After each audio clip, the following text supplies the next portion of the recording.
देश के प्रसिद्ध पशु मेलों में शुमार श्री आपेश्वर महादेव पशु मेला यौवन पर है।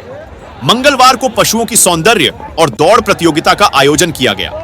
इस बार आचार्य संहिता के चलते, जनप्रतिनिधियों की निष्क्रियता के चलते मेले में रौनक कम ही दिखाई दे रही है।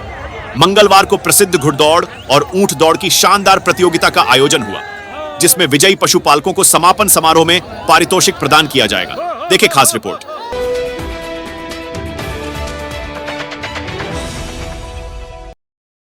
पशु मेला में आज करीब 10 बजे से सभी प्रतियोगिताएं चालू हो चुकी थी, जिसमें अदंत वछेरी, बछेरा, नर सांड, ऊँट, घोड़े, घोड़ियाँ जो 2 बजे तक चली। उसके बाद शाम को करीब 5 बजे ऊँट दौड़ और घुड़दौड़ प्रतियोगिता आयोजित की गई, जिसमें घोड़ों की 2 प्रतियोगिताएं आयोजित की, जिसमें एक रहवाल और एक सरपट दौड़। तो सराड़ा दौड़, सरपट दौड़ में प्रथम स्थान प्राप्त किया है। 2 घोड़ियां बिल्कुल लाइन में एक साथ में दोनों ने पैर रखा था, जिसमें हरचंद्राम, पेराराम भाट मारूवाड़ा और देवाराम, मसूराराम, लोहार, कोटड़ा, ये दोनों घोड़ियों ने संयुक्त रूप से प्रथम स्थान प्राप्त किया है।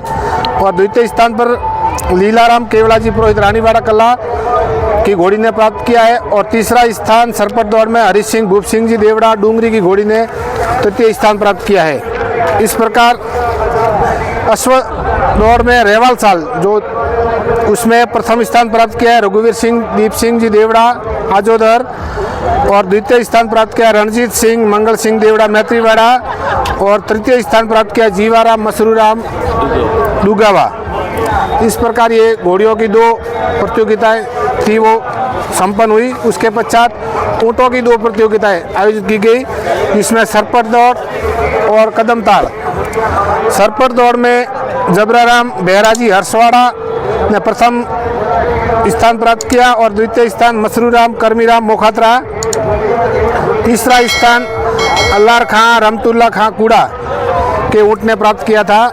इसी प्रकार कदम ताल में भी जो प्रथम स्थान प्राप्त किया है जबराराम बहराजी रबारी हर्षवाड़ा और मसराराम कर्मीराम रेबारी मोखात्रा, ये पशुपालक के दोनों प्रतियोगिता में दूसरे ऊँटों ने भाग लेकर अपने मतलब दोनों दौड़ में प्रथम और द्वितीय स्थान सेम पशुपालक ने प्राप्त किए हैं। और तीसरे स्थान पर प्रभुराम ओखाजी रेबारी हर्षवाड़ा ने के ऊँट ने प्राप्त किया है। प्रतियोगिता में तो ऐसा है कि दौड़ का प्रतियोगिता 3 प्रकार की होती है, रेवाल प्रतियोगिता, सरपट दौड़ प्रतियोगिता और मादरी दौड़। सरपट प्रतियोगिता में सीधा दौड़ना ही होता है। रेवाल चाल के अंदर कदम के कदम मिला के दौड़ते हैं, और मादरी चाल के अंदर आगे के पैर तो रेवाल में आते हैं और पीछे के पैर होते हैं वो सरपट में आते हैं। इस चाल को मादरी चाल बोलते हैं। और घोड़ों में और ऊँटों में मादरी चाल बहुत ही फेमस थी और सबसे बढ़िया चाल मादरी चाल मानी जाती है। मादरी चाल के अंदर शरीर में जोर कम पड़ता है और अंतर ज्यादा का पता है, डिस्टेंस ज्यादा लेती है। और रेवाल चाल के अंदर आराम से चलता है और सवार को कोई परेशानी नहीं होती। और सरपट चाल ऐसी होती है कि इसमें बहुत स्पीड से आना होता है। और सरपट चाल अभी भारत के अंदर एंड्योरेंस के नाम से कई जगह चल रही है। एंड्योरेंस बहुत लंबी रेस होती है और उसमें 10-10 किलोमीटर के बाद घोड़े का बीपी, पल्स, रेस्पिरेशन सारा मापा जाता है। और उसके अगर रेस्पिरेशन, पल्स और बीपी अगर डिफर आता है तो उस घोड़े को आउट करते हैं। उसमें फर्स्ट, सेकंड, थर्ड इसकी रेस्पिरेशन, बीपी और इसके पैरामीटर्स के ऊपर ही मापा जाता है। ऐसा नहीं है कि पहला आया तो पहला है। अपने यहाँ रेस में क्या करते हैं कि पहला आया वो पहला है। एंड्योरेंस में ऐसा पहला नहीं होगा। एंड्योरेंस में सिर्फ रेस्पिरेशन रेट मापी जाएगी, इसके पल्स मापे जाएंगे और इसका बॉडी टेम्परेचर मापा जाएगा। और ये 40 किलोमीटर चलेगी और 40 किलोमीटर में उनका जैसे ही बीपी, पल्स, रेस्पिरेशन जिसका अच्छा है, मार्किंग उस हिसाब से होगी। ये एंड्योरेंस बोली जाती है।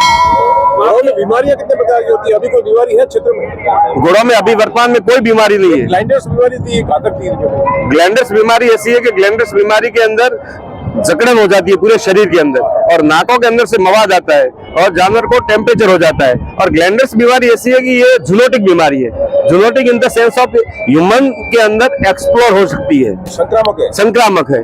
इसलिए इस बीमारी का कोई ना कोई ट्रीटमेंट किया जाता नहीं है। इसमें यही होता है कि राज्य सरकार इस जानवर को सीधी ले लेती है और इसका कलिंग किया जाता है। कई बार मेले भी बंद हुए हैं। मेले कई बार बंद हुए हैं।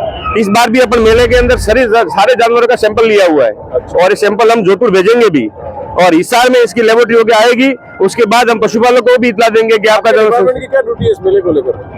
हमारा मेला यहाँ हम जानवरों की एज की जजिंग करते हैं और सभी जानवरों का हेल्थ सर्टिफिकेट इश्यू करते हैं और जानवर की डिसेबिलिटी होती है उसको रेस के अंदर सुंदरता प्रतियोगिता के अंदर बाहर निकालते हैं। सुंदर प्रतियोगिता में जैसे पैरों के अंदर पोटी होना, एक आंख सफेद होना, डिसेबिलिटी मतलब पैर में खोड़ खापड़ होना, ऐसे जानवरों को बाहर निकालना, हेल्थ चेकअप करने का काम डॉक्टरों का होता है। अच्छा, वो उसमें क्या है अभी क्राइटेरिया? कितने साल के बछड़े को बाहर अलाउ कर रहे हैं आप लोग? बाहर 3 साल से ऊपर का बछड़ा आता है, बधिया किया हुआ है, वही सिर्फ बधिया किया हुआ, सिर्फ वही अपन 3 साल से बड़ा हो वही आउट ऑफ राजस्थान जा सकता है।